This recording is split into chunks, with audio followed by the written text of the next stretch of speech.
이번 주제는 제가 그렇게 오디오가 취미는 아닌데, 왜냐면 오디오 취미는 돈이 많이 들어가거든요. 그래서 제가 나름 합리적인 선에서 선택한 그런 솔루션들을 공유하면서 몇 가지 팁들을 드리면 조금이나마 도움이 되지 않을까 해서 한번 준비를 해봤습니다. 이게 어떻게 보면 옛날에 학창 시절 때부터 이상적으로 생각했던 그런 오디오 기기들이 있고요. 현실적으로는 어땠는지 그런 거를 한번 추억 삼아서 한번 정리를 해봤습니다. 이게 저랑 사는 시대가 다르시면은 조금 이해하기 어려우실 수도 있는데, 제가 한 중학교 때쯤만 해도 소니의 888 이어폰이라고 해서 되게 유명한 이어폰이 있었어요. 당시에 거의 한 10만 원 돈? 굉장히 큰 돈이었습니다. 그리고 여기에 그 밑에 있는 이어폰이 이제 방해놀루슨의 A8이란 모델인데, 이것도 방해놀루슨이라는 회사가 원래 저가형 제품은 절대 안 만들잖아요. 그 당시에 10만 원 이상의 비용을 치러야 할 수 있는 그런 이어폰이었고요. 당시에는 워크맨보다도 이 MD라는 매체가 있었는데, 이 MD 플레이어가 상당히 고가였습니다. 그래서 이게 어떻게 보면 워너비 같은 그런 오디오 기기들이었는데, 그때 당시에 실제로는 여기 보이시면 이런 저렴한, 이게 제나이저 MX400이란 모델인데요. 당시에는 거의 성능 대비 가성비가 좋다고 그래서 한 5천 원에서 만 원이면 살 수가 있었습니다.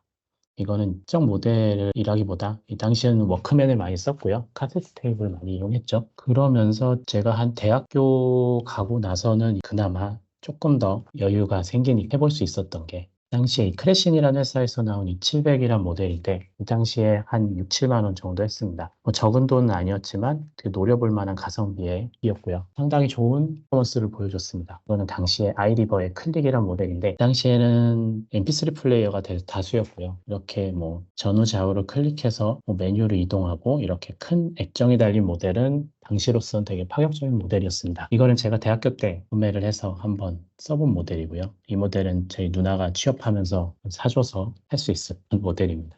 다음으로 이제 어느 정도 시간이 지나고 경제적 여유가 생긴 시점이 직장 생활 하기 시작하면서부터인데, 이게 아마 2011년도쯤 될 거예요, 기억으로. 당시에 이제 처음 시도했던 제 솔루션은 한번 왠지 모르게 좋은 오디오 기기를 써보고 싶었습니다. 근데 예산은 정해져 있기 때문에, 이게 제나이저의 HD600이라는 모델인데 굉장히 레퍼런스로 많이 쓰이는, 어떻게 보면은 가장 표준에 가까운 기기라고 보시면 될 것 같아요. 근데 현재는 막 40만 원, 50만 원 가는데, 당시에는 이게 거의 10만 원 후반 돈이면 살 수 있었습니다. 그 당시에는, 그리고 유명한 대기죠. 디지털 아날로그 컨버터나 앰프가 탑재된 그런 기기들이 잘 없었어요. 이게 저희 그 사운드 카드로 유명한 그 사운드 블래스터에서 이런 모델을 낸 적이 있습니다. 이걸 사용했던 이유는 좀 이따가 설명을 드리겠지만, 이 제품이 워낙 앰프 없이는 사용하기가 어려운 제품이에요. 그래서 사용을 했고, 오디오 소스는 핸드폰이었습니다. 이때부터는 거의 스마트폰이 보편화되면서 MP3를 쓰는 사람은 아무도 없어졌어요. 그래서 이거를 사용해서 쓰는 솔루션을 이렇게 나름 예산 안에서 꾸려본 겁니다. 근데 실제는 어땠냐? 거의 좀 실패를 했습니다. 이유는 이게 아무래도 부피를 차지하다 보니까 들고 다니면서 들을 수도 없고요. 그리고 이래저래 좀 불편하기도 하고, 할 때마다 이걸 꺼내서 연결해서 다시 실행하기가 되게 불편하더라고요. 그래서 결국은 창고행으로 갔습니다. 여기서 간단히, 그래도 원비톡이기 때문에 하나 이론적인 설명을 좀 드리면 좋을 것 같아서, 이게 이제 이어폰이나 헤드폰에 대한 스펙인데요. 다른 거는, 너무 자세한 거는 저도 이해하기 어렵고 볼 필요는 없을 것 같아서 중요한 거 두 가지만 말씀드리겠습니다. 가장 많이 보는 게 이제 주파수 응답이라고 하잖아요. 소리가 이제 저음에서 고음까지의 주파수 대역이 있습니다. 여기서 보면 주파수 응답이라는 게 이제 실제로 이 주파수 안에서의 소리들을 재생할 수 있다는 의미입니다. 그래서 이 주파수 범위를 넘어가는 소리는 실제로 재생을 하지 못하는 기기가 되고요. 뒤에 설명하겠지만, 어떻게 보면 소리의 특성이 튜닝이 된 제조사마다 이 주파수 대역별로 튜닝을 합니다. 곡선을 이 주파수 응답 곡선이라고 하는데, 그건 이제 잠시 후에 설명드리겠습니다. 그리고 좀 전에 이 제나이저 HD600이라는 모델은 임피던스, 그러니까 이게 말 그대로 저항입니다. 저항인데, 이게 DC 전압에서는 저항이라는 말을 쓰지만 오디오 데이터 자체는 아날로그다 보니까 이게 아무래도 AC, 파형 형태가 됩니다. 그래서 여기에서는 임피던스란 개념으로 사용이 되고요. 어떤 출력이 나갈 때 그거를 얼마나 세게, 저항이 적어서 걸림돌이 적게 나가느냐, 아니면 저항치가 커서 그만큼 많은 걸 걸러서 나가느냐, 이 차이로 보시면 됩니다. 이 모델은 워낙 저항이 높았어요. 그래서 이 제품 자체가 일반 그런 소형 기기에 사용되는 모델이 아니었습니다. 좀 앰프를 따로 사용을 해야 되고요. 한 가지만 더 말씀드리면 여기서 뭐 THD라는 용어를 많이 씁니다. 이게 토탈 하모닉 디스토션 해갖고 어떤 전자 신호에 있어서는 항상 하모닉이라고 해서 그 주파수의 2배, 3배, 4배 이렇게 배수가 되는 구간에서 의도적이지 않게 노이즈, 좀 방해되는 의도하지 않았던 전자기 신호가 발생합니다. 이런 것들을 최대한 억제해서 설계를 하는데 이런 의도하지 않았던 것들이 여기서 보면 0.1% 이하다. 그만큼 잘 체배되는 것들을 잘 막아서 설계를 했다는 의미가 됩니다. 그래서 보시면 아까 주파수 응답에 대한 말씀을 드렸잖아요. 우리가 20Hz에서 20kHz죠. 이게 사람이 들을 수 있는 가청 주파수입니다. 그래서 보면은 이 고음부가 있고 저음부가 있어요. 그래서 좀 전에 제나이저 헤드폰이 좋았던 이유, 그 당시에 레퍼런스로 되게 많이 쓰였던 이유는 굉장히 하만 타겟에 가까웠습니다. 하만 타겟이라는 게 이 하만이라는 오디오 회사가 있는데 모든 사람들이 오디오를 들을 때 느끼는 건 되게 주관적이잖아요. 그래서 이거를 여러 사람들의 데이터를 모았습니다. 그래서 그 사람들이 어떤 성향을 가장 선호하는지를 매년 계속 조사를 하고 설문을 하고 해서 이렇게 그래프를 만들었습니다. 이게 2018년 하만 타겟인데요. 이 당시에는 약간 저음은 살리고 고음부는 살짝 이렇게 올렸죠. V자 형태로. 이게 약간 선호하는 형태라고 합니다. 최고음부에서는 이렇게 많이 줄이는 이유는 여기를 줄이지 않으면 폐렴이 나요. 귀가 아프다고 그러죠. 그래서 사람이 느끼는 그 고음 역대는 굉장히 민감하게 반응을 한다고 합니다. 그래서 그 부분은 많이 이제 억제를 하고요. 저음부도 뭐 이거는 선호하는 거에 따라 다르긴 한데 좋아하는 사람들은 많이 부스팅해서 듣기도 하고요. 다음으로 아까 말씀드린 그 임피던스에 대한 건데 보통 요즘 사용하는 모든 오디오 기기들은 굉장히 임피던스가 낮습니다. 다 15 이하예요. 그래서 그렇게 된 이유는 많이 사용하는 오디오 기기들이 뭐 스마트폰에 많이 국한이 돼 있고 휴대할 수 있는 그런 기기들에 국한이 되다 보니까 그 안에서 가장 중요한 거는 저전력입니다. 그러다 보니 큰 소리를 낼 수가 없으니까 사용하는 이런 오디오 기기들이 저항치가 높으면은 소리를 제대로 낼 수가 없겠죠. 그래서 여기에 가깝고요. 말씀드리고 싶은 한 가지 고르실 때 중점적으로 보셔야 될 거는 이 소스 출력 기기는 당연한 얘기지만 임피던스가 낮을수록 좋습니다. 그만큼 큰 출력을 내주는 게 중요한 기기니까요. 근데 반대로 우리가 쓰는 이어폰, 헤드폰, 스피커들은 이제 입력이 돼 가고요. 여기는 최대한 반드시 그런 건 아닌데 임피던스가 높을수록 좋다고 합니다. 이유는 그만큼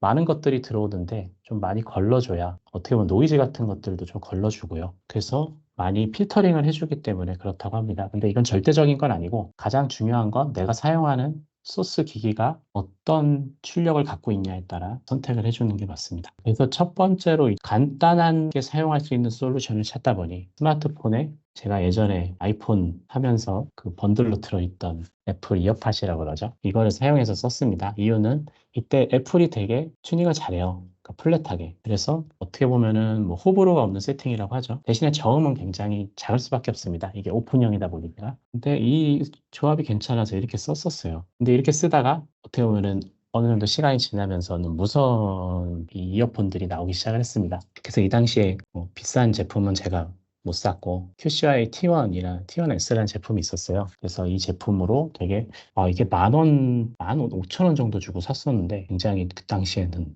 놀랬습니다. 나름 소리가 괜찮았거든요. 근데 이후부터 좋은 거를 써보고 싶어져서 이 당시에 갤럭시 버즈 라이브가 관심이 있던 제품인데 한 5만 원대에 많이 풀렸을 때가 있어요. 네, 이제 써서 지금까지 써보고 있습니다. 이게 되게 특이한 형태인데 사실 써보니까 귀에 삽입할 때 어떻게 장착을 하느냐에 따라 되게 소리가 달라지긴 하는데 잘 장착하면 되게 생각보다 저음부가 잘 나옵니다. 그래서 좀 재밌는 소리를 들을 수 있었고요. 약간 스피커에 가깝다고 그러죠, 성향이. 그래서 좋은 소리를 내는 기라고 생각을 해서 사용을 했습니다. 근데 이때의 장점은 뭐 당연히 편리하고 작은 사이즈 때문에 휴대하기 좋아서 이렇게 나름 성공된 선택이었다고 생각합니다. 그래서 최근에 근데 오면서 문제가 생긴 게 기존에 3.5파이 이어잭이 다 있었는데 이들의 3.5파이 이어잭이 다 없어졌습니다. 어떤 기존의 유선 이어폰들을 어떻게 써볼까? 그래서 여기는 이제 제가 워낙 그 당시에 중국에서 생산하는 이어폰들이 가성비 좋은 제품들이 많아서 하나 샀던 제품이에요. 한 3만 원대였는데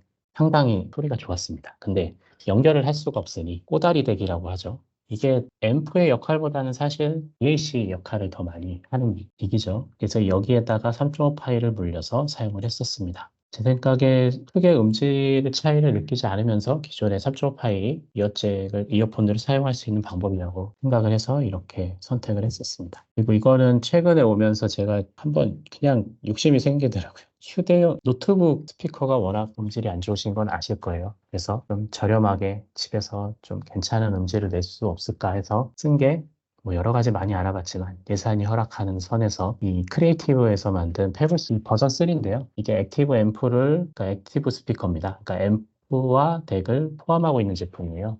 그래서 이거에 사용해서 꽤 괜찮은 소리를 들려줬던 것 같습니다. 뭐 더 좋은 것들 많아요. 사실 정말 많은데 가격도 천차만별이고. 근데 집에서 큼직한 소리를 내는 스피커를 달아봤자 뭐 쓸 수도 없고 아마 소음 때문에 클레임만 받을 겁니다. 그래서 적절한 선택이라고 생각을 하고요. 만약에 제가 미래에 사용을 한다면 이 제품이 적절하다고 생각해서 이게 덱하고 앰프를 각각 젠켄이라는 제품은 앰프고요. 여기는 덱입니다. 좋은 평가를 받고 있는 제품들이어서 이렇게 사용하면 좋을 것 같다고 생각을 해서 이렇게 계획을 잡았고요. 그리고 마지막으로 이거는 최근에 그냥 제가 좀 주목할 만한 제품들이 좀 있는 것 같아서 한번 실어봤습니다. 이 문드랍이라고 이제 스워로라는 중국 브랜드입니다. 지금 오디오 쪽에서는 굉장히 좋은 평가를 받고 있고요. 세계적으로 상당히 좋은 제품을 만들고 있습니다. 이 제품은 메이라는 제품인데 줄 자체를 USB 덱을 내장한 제품을 아예 제공을 하고 있습니다. 처음부터. 이렇게까지 한 제품들은 많이 있지만 한 가지 특이한 거는 모바일 앱을 다운받아서 이퀄라이저 세팅을 한 다음에 저장을 하면 그 저장된 세팅으로 어느 기기에서도 사용할 수 있는 제품입니다. 그게 좀 특이해서 한번 담아봤고요. 그다음에 신갓이라는 회사도 이제 굉장히 중국에서 알아주는 브랜드가 됐습니다. 오디오 회사에서 되게 가성비로 알아주고 있고요. EA500LM이라는 제품은 여기에 달리는 이 필터가 있습니다. 그 필터에 따라서 다른 성향의 사운드를 들려주는 그런 독특한 제품이 되고요. 이 요코텍이라는 제품은 이제 아직도 우리나라에 사실 이 이어폰 시장이 중국 시장에 많이 밀려서 돈이 안 된다고 하는데 이 한국에서도 이렇게 요코텍이라는 회사가 아직도 꾸준하게 좋은 제품을 개발하고 있습니다. 마지막으로 스피커 제품들인데요. 제가 집에서 쓰는 스피커를 알아보다 보니까 요즘에 가장 핫한 게 이제 에디파이어라는 회사입니다. 여기에서 내는 MR4라는 모델인데 요즘에 한 직구로 해도 한 6, 7만 원 정도면 구매 가능합니다. 상당히 좋은 품질의 소리를 들려주고 있고요. 그 전까지 나름 프리소너스 E3.5라는 제품이 이거에 버금가는 소리를 들려줬다고 해서 평가를 좋게 받았는데 에디파이어 MR4가 나오고 나서 얘는 거의 많이 죽었고요. 얘는 한 12만 원 정도. 그리고 이거는 아직도 국내에서 이 가락전자라는 곳인데 되게 좋은 품질의 스피커를 저가형으로 내고 있다는 걸 말씀드리고 싶어서 다 봤습니다. 그래도 워낙 좋은 제품이고 좀 비싸요. 한 30만 원 돈 합니다. 제가 준비한 건 여기까지입니다.